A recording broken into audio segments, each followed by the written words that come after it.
Time for a Soccer Down Here 1v1 on our tour of the new folks in the NPSL as the 2025 season will be here before we know it. Brian Grazier from PDA Hibernians, Technical Director, PDAsoccer.org, PDAHibernians.com. Brian, did I miss anything? No, you did not. No. First off, thanks for dropping by and letting everybody in on what's going on there at PDA Soccer. Now that the announcement is officially official, and you're going to be a part of things in the NPSL, what's the vibe been like? What's the buzz? What has it been like there in the PDA community with this next step in the process there at PDA? Yeah, I'd say tons and tons of excitement. So we explored this idea even last year. We were a little late in the application process, and just maybe from an organizational standpoint of what it actually needed maybe to come to fruition. So we kind of got everything organized after that, and then we set out a target. Okay, hey, this is a season that we can actually hopefully apply, get everything organized and ready to go. And then I think the club has a full backing. So certainly on the boys side, we have three different regions, which are all excited. I do think our roster, that be after the first year, we'll definitely do some assessment and education process. We need to go out during the summertime and watch some games as well. But we're excited to give our PDA players another platform that are playing in college, and then obviously we'll go outside in the community and search for non-PDA players to fill out the roster and put up hopefully a really good roster and competition.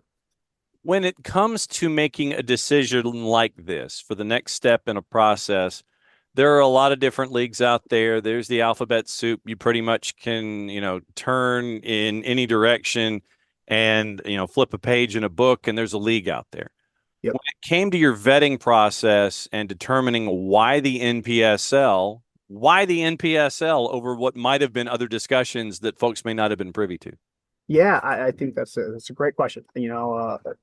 From us, certainly in the Hibernian region, it first started a couple of years ago with now our region being in existence 6, 7, 8 seasons now. So we have some more college players coming back and saying, "Hey, coach, where do we have a platform to still be active during the summertime?" So we started exploring a couple of years ago, and as you said, there's a ton of different leagues and platforms. So we just started doing our research. We went out to some games, we were on websites, we were talking to people and saying, hey, what's a real league that kind of sets with our philosophy and what we want to try to do and grow the game and community based. And then as we did our research even more, we thought the NPSL would be a perfect start for us. When you mentioned that you thought about it going in a couple of years, thought about for the 24 season, getting ready for the 25. It's not around the corner, even if it is around the corner. I know a lot of folks will sit there and say, yeah, the season's over there. It's like May or whatever. And, we're talking like, 6, 7 months away. And while you do have some of the infrastructure in place that other startups may not, yeah, it's 6 or 7 months away for game one and season one, but it's really not. So when it comes to assembling everything and going, okay, yeah, it's right there. How do you remind folks that, yeah, 2025 is technically only 2 months away in a calendar sense, and we're probably only 6 months away from playing? How do you, make folks and remind them it's like, look, yeah, 2025 season's over there, but it's going to be here before you know it? Yeah, yeah. So I mean, for us is using social media right now. So we have it all penned still, at the top of all of our social media accounts, and then as we communicate with our club, we always have a club wide email that goes out once a month with monthly newsletters that that'll be at the top of how we support this platform, and how are we creative and using everybody within PDA to really kickstart off the season on a good note. When it comes to the to-do list, I always like to ask this question of the programs slash franchises that are starting in whatever league we're talking about. There's always a to-do list. And, going in, you've got your to-do list to figure out your due diligence. Then you get into the league, and then you're like, okay, here's the to-do list to get ready for season one. Where is the to-do list? Because, in an office, especially for me, it could be on the magnet calendar in the fridge where you write down an idea at like 3 o'clock in the morning. Oh yeah, we've got to do this. You write it down, you file it away, then you come back in the morning and go, what is it that I wrote down when I was getting that glass of water at 3 o'clock? It could be on a Google Doc. It could be, Right.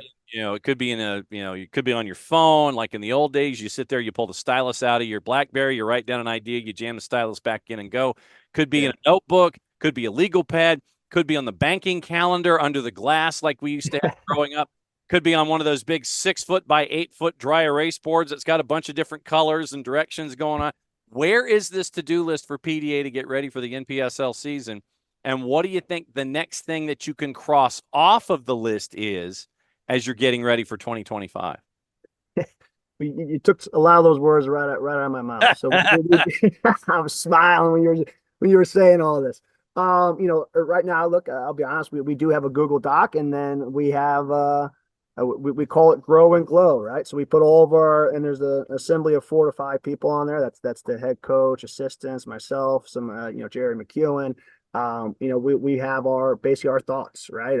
This is what we're going to think. This is, here's a thought process of what goes on. I would say right now it's an overwhelming list of some ideas, and then I always bring it back to is, one, what is going to be really important to us, and then what's realistic for year one, and then doesn't mean year two and year three.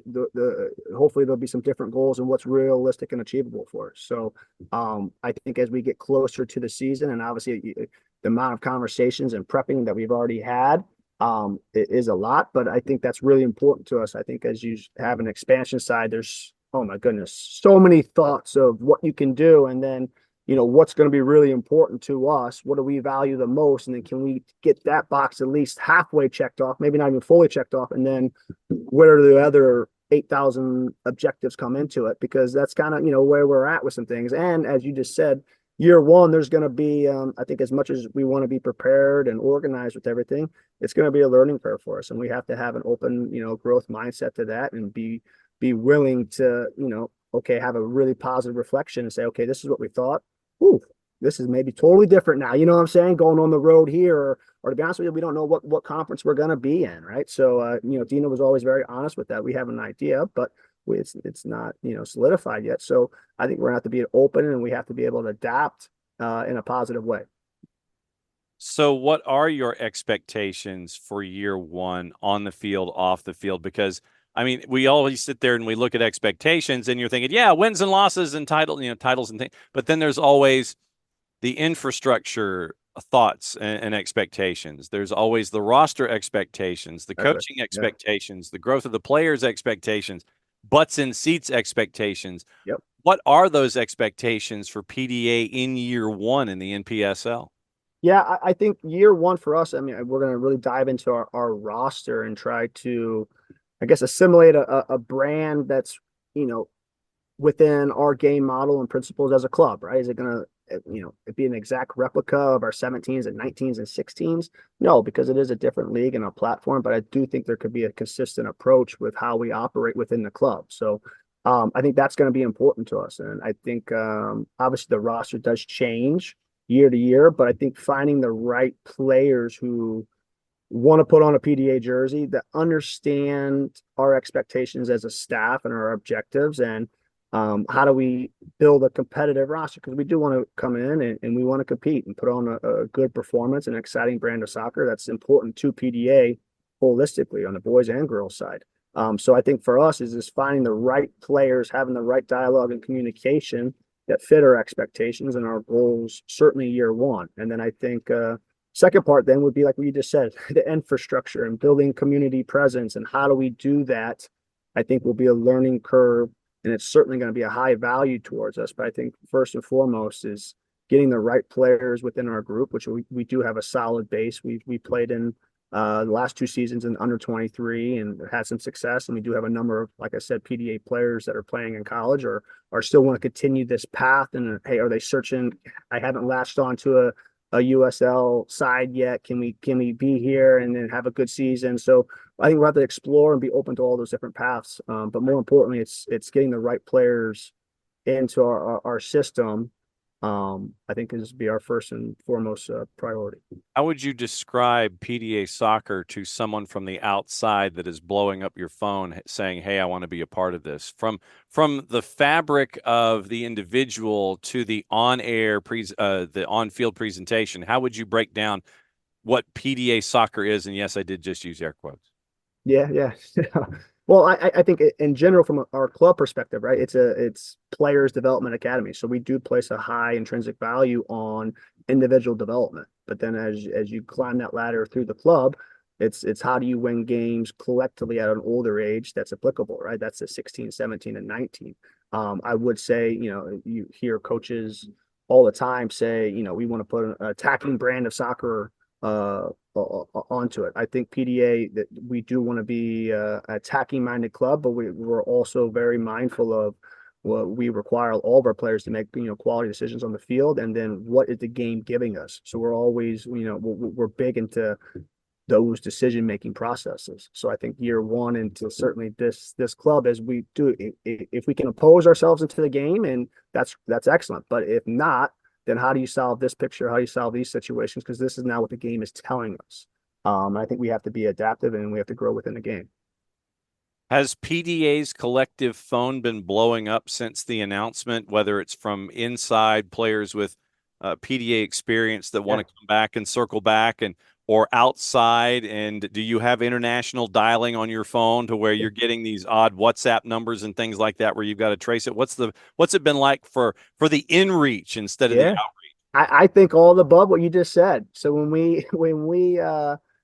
uh when everything went published and everything, I didn't really know what to expect. We had like an internal, obviously, text dialogue, say what's going to go on. And I tell you, whenever they published it at 3 o'clock, I'm telling you, probably from the next 24 hours, it was, there was a lot going on within the club, with, even on the girls' side, other local clubs and, like Motown reaching out. It was a really good vibe. So yeah, I think all the above with that. I was going to say, you I was mentioned. pleasantly surprised. Oh, I mean, hey, I mean that adds to that list of that 6x8 dry erase board, Yeah. the document that you got going in house. The fact that Motown reached out, I think that's really cool, knowing the pedigree that Motown has established in the NPSL.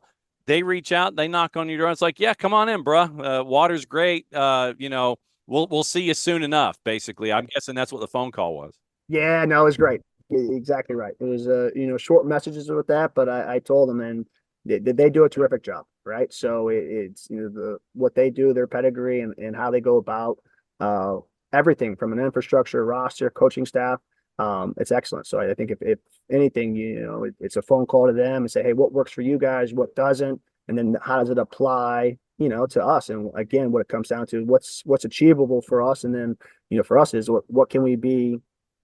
Not if you go to three different categories, can we be average here and spread our wings in too many places? Is like, how can we be great, and what can we do to, get off to a really good start? How difficult is that to have all of those different categories and grade it from 1 to 10 and try to figure out, okay, if we're a 10 here, we try not to be a 3 here. Yeah. Best thing might be to just be like a 6 or a 7 across the board instead of sitting there and going, yeah, okay, we're a 10, but we're a 3, and then we're a 4, but then we're a 9. How do you make sure that you're as even keeled across the board in all those categories? Yeah. I think it's surrounding yourself with smarter people, right? No, but no, and honestly, it's all of us a collection of efforts here. And then look, I think the constant dialogue, and sometimes, yeah, there I guess differences of opinions of 100%. And then how do we leave that? And then how do we come together and formulate an idea and say, okay, this is what we're going to go and run with. And then also have an understanding of if it's not going to work, then we have to again adjust and grow and reflect on it and say, okay, this wasn't working for us. We thought it would year one, year two, year three. What's more obtainable, given our environment, our resources, and what we now know from the league. Who's on your speed dial? Who's on PDA's speed dial now that you're into this next step? Obviously, I'm sure that Motown is on your speed dial, but when it Yeah. comes to the speed dial, and I've got questions, you know how to do things a lot, but this whole franchise thing is a little different when it comes to, trying to ask questions. Who can you dial up and they'll pick up the phone? Well, I think, that it's I guess maybe a little bit nerve wracking or uneasy, but I think that's yeah, we are going into a more uncharted territory within our club. So I think leaning on one another, and then obviously some of the other teams that are within the league, we will get to know. We have the annual meeting coming up at the end of October, so we're really excited about that as we meet new owners and directors there, and then I think just having all those communication platforms will be helpful. All right. So, what are the next markers that you have there at PDA? We mentioned the next thing that you can cross off the board. My guess is you're probably writing things down. You're probably adding 2 or 3 when you cross one off. What are some of the next markers that folks need to keep an eye out for when it comes to getting ready for the 2025 season? Yeah, I think right now we have a good start with our staff. We would like to maybe probably add a couple more staff members to our roster and technical staff. So that'll be coming up in the next month. But we are already up to a good start just internally with all of our coaches. And then I do think we'll start building again what's achievable from an infrastructure standpoint. And I do think community outreach is going to be important to us. So we'll start hiring people starting within the club if we can, about just some ideas of how do we incorporate the community with certainly our home games and maximizing all those opportunities.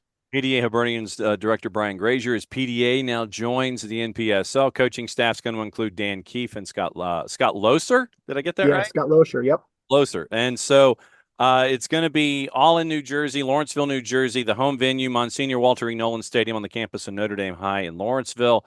And you've got access to your own field, which I think is also key to all of this, especially with practice, development, making sure that all of those different, trap doors that you might come across are attached here to 2025, which is coming up right around the corner. Facebook at PDA Soccer, Insta or Gram or IG, as the hip kids say, at PDA Boys, and on the 280 character app at PDA Soccer.